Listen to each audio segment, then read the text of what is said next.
صفحہ نمبر 9 ہے اور اس کی آخری لائن سے سبق شروع ہو رہا ہے۔ اعوذ باللہ من الشیطان الرجیم بسم اللہ الرحمن الرحیم فَإِذَا جَاءَتِ الصَّاخَّةُ يَوْمَ يَفِرُّ الْمَرْءُ مِنْ أَخِيهِ وَأُمِّهِ وَأَبِيهِ وَصَاحِبَتِهِ وَبَنِيهِ لِكُلِّ امْرِئٍ مِّنْهُمْ يَوْمَئِذٍ شَأْنٌ يُغْنِيهِ وُجُوهٌ يَوْمَئِذٍ مُسْفِرَةٌ ضَاحِكَةٌ مُسْتَبْشِرَةٌ وَوُجُوهٌ يَوْمَئِذٍ عَلَيْهَا غَبَرَةٌ تَرْهَقُهَا قَتَرَةٌ اولئک هم الکفرۃ الفجرہ۔ صدق اللہ العظیم۔ اس سے پہلے جو سبق ہم نے پڑھا تھا اس سبق میں اللہ تبارک و تعالی نے اپنی قدرت کے دلائل کو بیان فرمایا اور اللہ تبارک و تعالی نے انسان کو مخاطب فرمایا کہ اے انسان تو میری عطا کردہ نعمتوں کی طرف دیکھ کہ میں نے تجھے کتنی نعمتیں عطا کی ہیں، کیا کوئی ہے جو اس طرح کی نعمتیں دے سکے؟ کوئی بھی ایسا نہیں ہے جو آسمان بنا سکے، آسمان سے بارش برسا سکے، زمین سے پودے اور درخت وغیرہ اگا سکے، کوئی بھی ایسا نہیں ہے۔ اور جو پروردگار یہ سارے انعام تجھے دے سکتا ہے، ساری نعمتیں پیدا کر سکتا ہے، اس پروردگار کے لیے قیامت کو لانا اور انسان کو دوبارہ اٹھانا کچھ بھی مشکل نہیں ہے۔ آج جو سبق ہم پڑھ رہے ہیں اس سبق میں اللہ تبارک و تعالی نے قیامت کا تذکرہ فرمایا۔ اللہ نے ارشاد فرمایا فَإِذَا، پس جب، جاءت آئے گی، الصَّاخَّةُ چیخ۔ جب چیخ آئے گی تو کیا ہوگا؟ کانوں کے پردے پھٹ جائیں گے، وہ چیخ کانوں کے پردے پھاڑ دے گی۔ حضرت اسرافیل علیہ السلام سور پھونکیں گے اور اس کی آواز دور والے بھی ایسے ہی سنیں گے جیسے قریب والے سنیں گے، اور یہ آواز بڑی سخت ہوگی، اتنی سخت ہوگی کہ کانوں کے پردے پھاڑ ڈالے گی۔ دنیا کے اندر بھی ایسے ہوتا ہے کہ سخت اور تیز قسم کی آواز ہو تو کانوں کے پردے پھاڑ سکتی ہے، جیسا کہ بجلی کی کڑک ہے، بجلی کی کڑک کی وجہ سے کانوں کے پردے پھٹ جاتے ہیں۔ ایسے ہی حکماء اطباء لکھتے ہیں کہ جب بجلی چمکتی ہے تو اس کی طرف دیکھنا نہیں چاہیے، کہیں ایسا نہ ہو کہ وہ تمہاری آنکھوں کی روشنی لے جائے۔ تو اللہ تبارک و تعالی نے ارشاد فرمایا فَإِذَا جَاءَتِ الصَّاخَّةُ، پس جب چیخ آئے گی تو کیا ہوگا؟ کس دن آئے گی؟ فرمایا یوم، وہ دن ایسا دن ہوگا، یوم جس دن یفر بھاگے گا، المرء آدمی، من اخی اپنے بھائی سے، و امی اور وہ بھاگے گا اپنی ماں سے، و ابی اور اپنے باپ سے، و صاحبتہ اور اپنی بیوی سے، و بنی اور اپنے بیٹوں سے، اپنی اولاد سے۔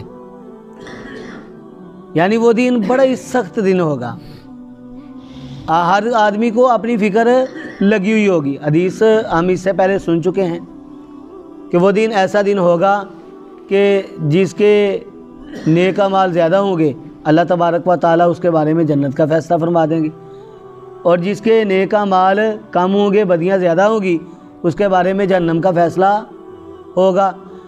کچھ لوگ ایسے بھی ہوں گے جن کی نیکیاں اور بدیاں برابر ہوں گی۔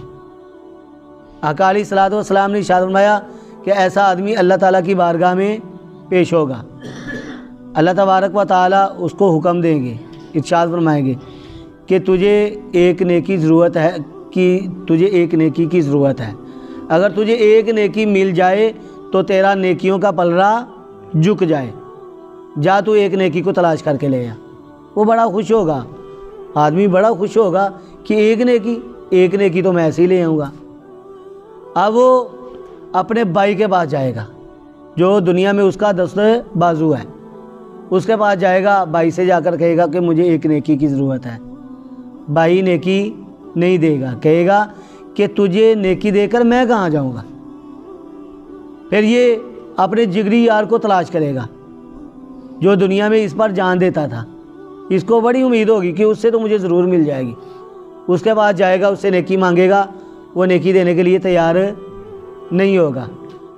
یعنی خاوند اپنی بیوی کے پاس اور بیوی اپنے خاوند کے پاس جائے گی لیکن انکار ہوگا، نیکی نہیں ملے گی۔ آدمی اپنے باپ کے پاس جائے گا، اسے جا کر کہے گا کہ مجھے ایک نیکی کی ضرورت ہے، باپ بھی یہ کہے گا کہ تجھے نیکی دے کر میں کہاں جاؤں گا۔ بالآخر اپنی ماں کے پاس پہنچے گا اور ماں سے جا کر کیا کہے گا، اتعرفونی، کیا تو مجھے جانتی ہے، کیا تو مجھے پہچانتی ہے؟ وہ کہے گی تجھے کیوں نہیں پہچانتی میں، دنیا میں نے تجھے اپنے پیٹ میں رکھا، میں نے تجھے جنم دیا، بڑی تکالیف اٹھائیں، میں نے تیری پرورش کی، تجھے خوراک مہیا کی، تجھے کیسے نہیں پہچانتی؟ وہ کہے گا اے میری ماں، دنیا میں تو مجھے جو میں مانگتا تھا مجھے دیتی تھی، لیکن آج مجھے ایک نیکی کی ضرورت ہے، میں تیرے پاس نیکی لینے کے لیے آیا ہوں، تو ماں نیکی دینے سے انکار کر دے گی۔ یعنی میدان محشر میں ہر کسی کو اپنی فکر لگی ہوگی، کوئی کسی کو کچھ دینے کے لیے تیار نہیں ہوگا۔ اور دنیا میں تو ایسے بھی ہوتا ہے کہ بھائی اپنے بھائی پر جان دینے کے لیے تیار ہو جاتا ہے، ایسے بھی ہوتا ہے کہ خاوند جو ہے وہ اپنی بیوی کی عزت کے لیے جان قربان کر دیتا ہے، بیٹا اپنی ماں کے لیے جان قربان کر دیتا ہے، لیکن وہاں پر کیا ہوگا، ہر کسی کو اپنی بڑی ہوگی، کوئی کسی کی طرف توجہ نہیں دے گا۔ یہی بات اللہ تبارک و تعالیٰ نے آگے بیان کی۔ اللہ نے ارشاد فرمایا لِكُلِّ امْرِئٍ، ہر آدمی کے لیے، منہم، ان میں سے، یومئذ، اس دن، شأن، حال ہوگا، یغنی، جو اس کو بے پرواہ کر دے گا دوسروں سے، یعنی کسی کی طرف یہ توجہ ہی نہیں دے گا، اس کو اپنی مصیبت کی پڑی ہوگی، اپنی جان کے لالے پڑے ہوں گے کہ کسی نہ کسی طریقے سے میں بچ جاؤں، یہ کسی کی طرف توجہ نہیں دے گا۔ اللہ تعالیٰ ارشاد فرماتے ہیں اللہ تزر وازرۃ وزر اخری، کوئی کسی کا بوجھ اٹھانے کے لیے تیار نہیں ہوگا۔ اللہ تبارک و تعالیٰ نے ارشاد فرمایا وجوہ یومئذ مسفرہ، وجوہ کچھ چہرے، یومئذ اس دن، مسفرہ روشن ہوں گے، کچھ چہروں پر نور ہوگا، چمک رہے ہوں گے۔ وہ کون سے چہرے ہوں گے؟ ایسے چہرے جو مومن لوگ ہوں گے، نیک لوگ ہوں گے، اللہ تبارک و تعالیٰ اور اللہ کے محبوب کو اپنے اعمال سے راضی کیا ہوگا، ایسے لوگوں کے چہرے روشن ہوں گے، چمک رہے ہوں گے۔ ضاحکۃ، ہنسنے والے ہوں گے، ان کے چہروں پر مسکراہٹ ہوگی۔ مستبشرہ، خوشیاں منانے والے ہوں گے، یعنی بعض لوگوں کے چہرے کیسے ہوں گے؟ چمک رہے ہوں گے، ہنسنے والے ہوں گے، جب کسی کو خوشی ملتی ہے تو اس کا چہرہ جو ہے وہ خوشی سے چمک اٹھتا ہے اور وہ خوشیاں مناتا ہے، ہر کسی کو بتاتا ہے کہ مجھے یہ چیز ملی ہے، مجھے یہ چیز ملی ہے۔ اللہ تبارک و تعالیٰ نے ارشاد فرمایا ضاحکۃ، ہنسنے والے ہوں گے، مستبشرہ، خوشیاں منانے والے ہوں گے۔ ووجوہ، اور بعض چہرے، یومئذ، اس دن، علیہا، ان پر، غبارہ، گرد و غبار ہوگی، بعض چہرے ایسے ہوں گے جن پر گرد و غبار ہوگی۔ ترہقھا، چھا جائے گی ان پر، قطرہ، سیاہی، تارکول۔ تارکول کسے کہتے ہیں؟ جب ہم سڑک بناتے ہیں تو سڑک کے اوپر ہم لک ڈالتے ہیں، کتنی کالی ہوتی ہے وہ۔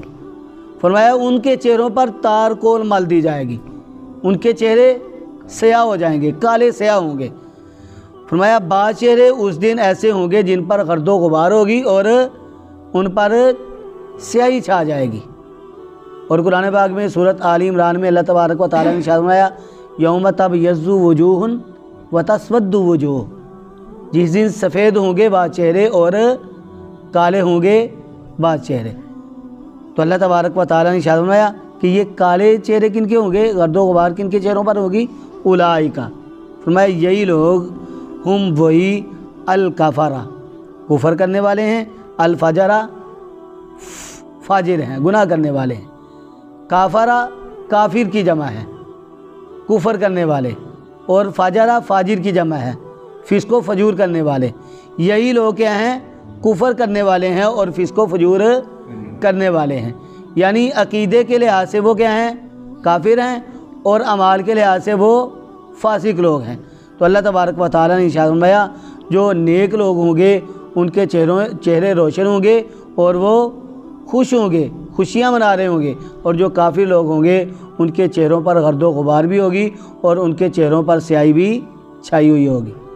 تو اللہ تبارک و تعالیٰ سے یہی دعا کریں کہ اللہ تبارک و تعالیٰ ہمیں ایسے لوگوں میں شامل فرمائیں جن کے چہرے اس دن چمک رہے ہوں گے، دمک رہے ہوں گے، ہنسنے والے ہوں گے، خوشیاں منانے والے ہوں گے، اور اللہ تبارک و تعالیٰ فسق و فجور کرنے والے اور کافر مشرک لوگوں سے ہم سب کو محفوظ فرمائیں۔ وآخر دعوانا ان الحمد للہ رب العالمین۔